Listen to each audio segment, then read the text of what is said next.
दोस्तों, राहुल गांधी एक बार फिर से बिहार पहुंच गए हैं। जिस प्रकार से वोटर अधिकार यात्रा के दौरान राहुल गांधी बिहार पहुंचे थे, 15 दिन की इस यात्रा के दौरान उन्होंने सीधे तौर पर बीजेपी और चुनाव आयोग पर तंज कसा था और बिहार की जनता को जागरूक करने का काम किया था। वोट चोरी के मुद्दे पर उनके साथ क्या क्या धोखेबाजी हो रही है, चाहे वह चुनाव आयोग कर रहा हो या एनडीए सरकार कर रही हो या नीतीश सरकार जो बिहार में बैठी है वह कर रही हो, उसको लेकर राहुल गांधी और तेजस्वी यादव एक साथ एक जीप में एक मंच पर नजर आते थे और लोगों को जागरूक करते थे। तो इसी प्रकार 24 सितंबर को सीडब्ल्यूसी की बैठक, जो कांग्रेस की वर्किंग कमेटी की बैठक है, वो बिहार के पटना में हुई। आजादी के 50 साल बाद ये पहली बार ऐसा हुआ है कि कांग्रेस की वर्किंग कमेटी की बैठक बिहार में हुई है। इस बैठक के दौरान कई बड़े नेता नजर आए। सोनिया गांधी, राहुल गांधी, मल्लिकार्जुन खड़गे, प्रियंका गांधी, कई बड़े नेता, सुप्रिया श्रीनेथो, चाहे पवन खेड़ा हो, जो कांग्रेस के कार्यकर्ता है, पूर्व मुख्यमंत्री रहे, मुख्यमंत्रियों, जितने भी बड़े नेता है, वो इस बैठक के दौरान बिहार में पटना में नजर आए। तो इसी बीच एक खबर सामने यह भी आ रही है कि इस बैठक का मेन मोटिव बिहार के मुद्दों पर बात करना, आने वाले बिहार चुनाव के बारे में बात करना, सीट शेयरिंग पर बात करना और बिहार में अगर कांग्रेस की सरकार आती है, आरजेडी के साथ मिलकर इंडिया अलायंस की सरकार आती है, तो बिहार की जनता के लिए क्या क्या काम किए जा सकते हैं, उन सभी मुद्दों पर चर्चा करना इस बैठक का मुख्य मोटिव था। एक बात और आपको बता दें कि इस बैठक के बाद 26 सितंबर को प्रियंका गांधी बिहार में एक रैली करेगी, एक जनसभा करेगी और सीधे तौर पर आधी आबादी को, नीतीश सरकार के आधे वोट बैंक को साधने का काम करेगी। कौन है वो आधा वोट बैंक? महिलाएं। कहा जा रहा है, खबर आ रही है कि 26 सितंबर को प्रियंका गांधी नजर आएगी बिहार में, तेजस्वी यादव भी उनके साथ नजर आ सकते हैं, राहुल गांधी भी नजर आ सकते हैं और वो आधी आबादी महिलाओं को टारगेट करने का काम करेगी। उन्हें बताएगी उनके हक के बारे में, क्या क्या उनके साथ खिलवाड़ किया जा रहा है और महिला सुरक्षा पर बात करती भी नजर आएगी।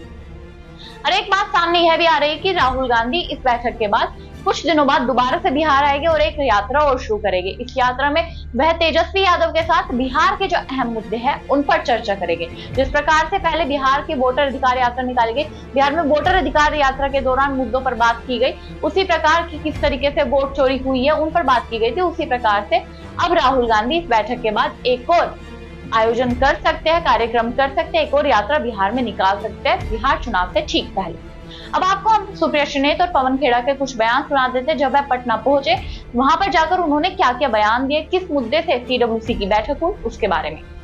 आजादी के बाद पहली सीडब्ल्यूसी बिहार में होना ये एक ऐतिहासिक निर्णय है, ये एक ऐतिहासिक मीटिंग है।